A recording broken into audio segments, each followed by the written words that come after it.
সমুদ্রের গভীরে এমন এক জগৎ লুকিয়ে আছে যেটা মানুষের চোখের জন্য তৈরি না। আমরা উপর থেকে যে শান্ত নীল পানি দেখি তার নিচেই ধীরে ধীরে শুরু হয় এক ভিন্ন বাস্তবতা, যেখানে আলো হারিয়ে যায় আর জীবন এমন রূপ নিতে শুরু করে যেগুলো আমাদের কাছে প্রায় অবাস্তব মনে হয়। আমরা চাঁদে গিয়েছি, দূরের গ্রহ এমনকি মহাবিশ্ব নিয়েও জানছি, কিন্তু আমাদের নিজেদের এই পৃথিবীর সমুদ্রের ৫% এখনও আমরা পুরোপুরি দেখতে পারিনি। ভাবুন, আমাদের সবচাইতে কাছের জগৎটাই এখনও আমাদের অজানা। সমুদ্রের উপরের স্তর, যেটাকে বলা হয় সানলাইট জোন, এখানেই সবকিছু সবচেয়ে পরিচিত। সূর্যের আলো পড়ে, প্লাঙ্কটন সেই আলো থেকে শক্তি তৈরি করে, অর্থাৎ ছোট মাছ যেগুলো খায়, বড় মাছ ছোট মাছকে খায়, আর এভাবেই বিশাল এক খাদ্যচক্র তৈরি হয়। সবকিছুই স্বাভাবিক আর আমাদের পরিচিত পৃথিবীর মতোই মনে হয়, কিন্তু আপনি যতই নিচে নামতে থাকবেন এই স্বাভাবিক পৃথিবীটা ধীরে ধীরে বদলাতে শুরু করবে। প্রায় ২০০ মিটার নিচে নামলেই আলো দুর্বল হয়ে আসে, আর এখান থেকেই শুরু হয় টুয়াইলাইট জোন, একটা অদ্ভুত সীমান্ত যেখানে আলো আছে আবার নেইও। সূর্যের আলো পৌঁছায় ঠিকই, কিন্তু এতটাই দুর্বল যে আর কোনো জীবনকে সে শক্তি দিতে পারে না। নেই কোনো গাছ, নেই কোনো সবুজ, শুধু ধীরে ধীরে নামতে থাকে গভীর অন্ধকার। তাহলে এই অন্ধকারে জীবন কিভাবে টিকে থাকে? উত্তরটা আসে উপর থেকে। মৃত প্লাঙ্কটন, ভাঙা জীব আর ক্ষুদ্র কণার স্তর ধীরে ধীরে নিচে নামে। আমাদের কাছে এটা তুচ্ছ মনে হলেও এই অন্ধকার জগতের জন্য এটাই বেঁচে থাকার ভিত্তি। এই জগতের প্রাণীগুলো একদম আলাদা। অনেকের শরীর এতটাই স্বচ্ছ যে ভেতরের অঙ্গ পর্যন্ত দেখা যায়, যেন তারা অদৃশ্য হয়ে যেতে চায়। এই স্বচ্ছতা তাদের লুকিয়ে থাকার কৌশল, কারণ এই অন্ধকারে দেখা যাওয়া মানেই বিপদ। কিন্তু সবাই লুকিয়ে থাকে না, কেউ কেউ অন্ধকারের ভেতরে নিজেই আলো তৈরি করে, যেমন বায়োলুমিনিসেন্স। এই আলো এখানে শুধু সৌন্দর্য না, বরং বেঁচে থাকার অস্ত্র। কেউ এই আলো দিয়ে শিকার টানে, আবার কেউ এই আলো দিয়েই নিজেকে অদৃশ্য করে ফেলে। কিছু প্রাণী নিচ থেকে আসা এই ক্ষীণ আলোকে নকল করে নিজের শরীরের আলো দিয়ে, যেন তারা আলোর মধ্যেই মিলিয়ে যায়।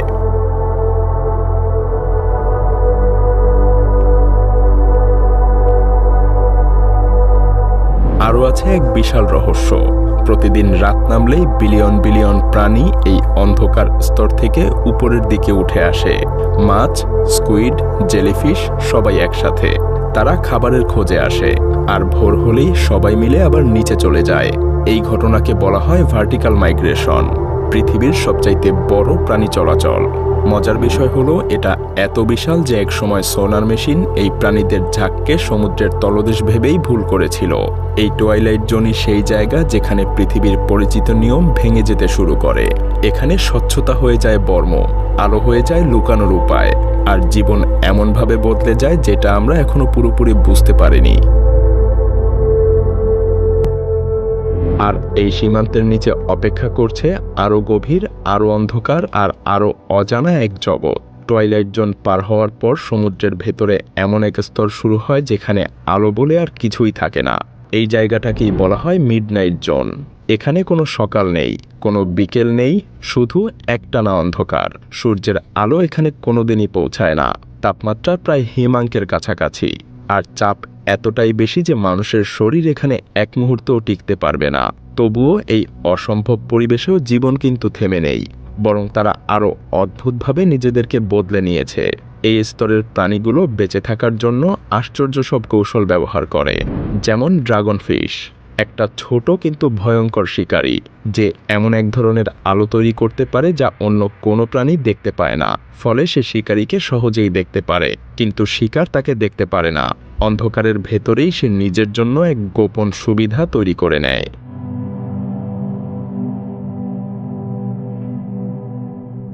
আবার কিছু প্রাণী পুরোপুরি অদৃশ্য হয়ে যাওয়ার পথ বেছে নিয়েছে। তাদের শরীর এতটাই কালো যে আলো পড়লেও তা পুরোপুরি শুষে নেয়, ফলে তারা প্রায় ছায়ার মতোই মিলিয়ে যায়। আসলে এই অন্ধকার জগতে দেখা না যাওয়াটাই সবচাইতে বড় নিরাপত্তা।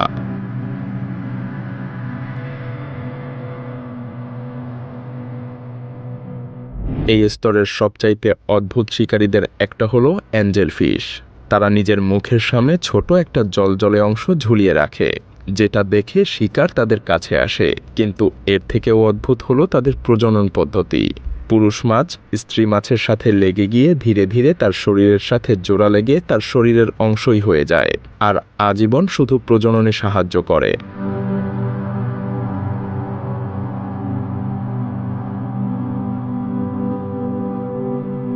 মিডনাইট জোনের পরে শুরু হয় অ্যাবিস জোন, সমুদ্রের তলদেশের বিশাল এক নিস্তব্ধ সমতল।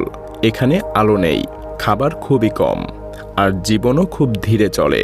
তবুও কিছু প্রাণী অস্বাভাবিক বড় আকার ধারণ করেছে, যেমন জায়ান্ট আইসোপড। আবার কিছু প্রাণী ধীরে বাঁচে, শক্তি খুব হিসেব করে ব্যবহার করে, আর অনেক বছর পর্যন্ত তারা টিকে থাকে। এই জায়গায় মাঝে মাঝে উপর থেকে মৃত তিমি নিচে নেমে আসে, আর তখন পুরো এলাকা হঠাৎ করেই জীবনে ভরে ওঠে। ছোট বড় অসংখ্য প্রাণী সেই দেহকে ঘিরে ফেলে, আর একটা মৃত তিমি অনেক সময় বছরের পর বছর এই অন্ধকার জগতের জীবন চালিয়ে রাখে খাদ্য ভাণ্ডার হিসেবে। এই অ্যাবিস দেখতে ফাঁকা মনে হলেও এখানে প্রতিটা স্তরে লুকিয়ে আছে জীবন। ছোট অণুজীব থেকে অদ্ভুত সব প্রাণী, সবাই মিলে এক অদৃশ্য চক্র চালিয়ে যাচ্ছে। এটাই সেই জায়গা যেখানে পৃথিবীর সবচেয়ে বড় এলাকা থাকা সত্ত্বেও এখনো আমরা এর প্রায় কিছুই জানি না।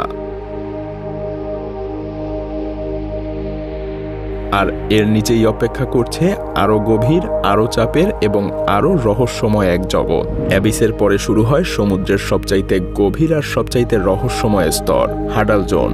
এই জায়গাটা সাধারণ সমুদ্রতল না, বরং বিশাল বিশাল খাদের মতো গর্ত, যেগুলো কয়েক কিলোমিটার পর্যন্ত নিচে নেমে গেছে। এখানে চাপ এতটাই বেশি যে মানুষের কল্পনাও এখানে ঠিকভাবে কাজ করবে না। আপনি যদি এখানে কোনোভাবে পৌঁছাতে পারেন তাহলে আপনার শরীরের প্রতিটা অংশের উপরে কয়েকশো গুণ চাপ পড়বে। তবুও আশ্চর্যের বিষয় হলো এই অসম্ভব জায়গাতেও কিন্তু জীবন থেমে নেই। এই গভীরতার অন্যতম উদাহরণ হলো মারিয়ানা ট্রেঞ্চ, পৃথিবীর সবচেয়ে গভীর সমুদ্রখাত। অবাক করা ব্যাপার হলো এখানে এমন প্রাণীও পাওয়া গেছে যাদের শরীর এতটাই নরম আর নমনীয় যে তারা এই প্রচণ্ড চাপও সহ্য করতে পারে। যেমন স্নেইল ফিশ, দেখতে একটা সাধারণ মাছ, কিন্তু এমন এক পরিবেশে বেঁচে আছে যেখানে অন্য কোনো প্রাণী টিকতে পারবে না। কিন্তু এই জগতের সবচাইতে অবাক করা দিকটা হলো এখানে জীবন শুধু টিকে নেই, বরং সম্পূর্ণ ভিন্ন নিয়মে চলছে। সমুদ্রের গভীর ফাটল থেকে বের হয় গরম পানি আর খনিজ পদার্থ, যেগুলোকে বলা হয় হাইড্রোথার্মাল ভেন্টস। এই জায়গাগুলোতে সূর্যের আলো ছাড়াই জীবন গড়ে উঠেছে।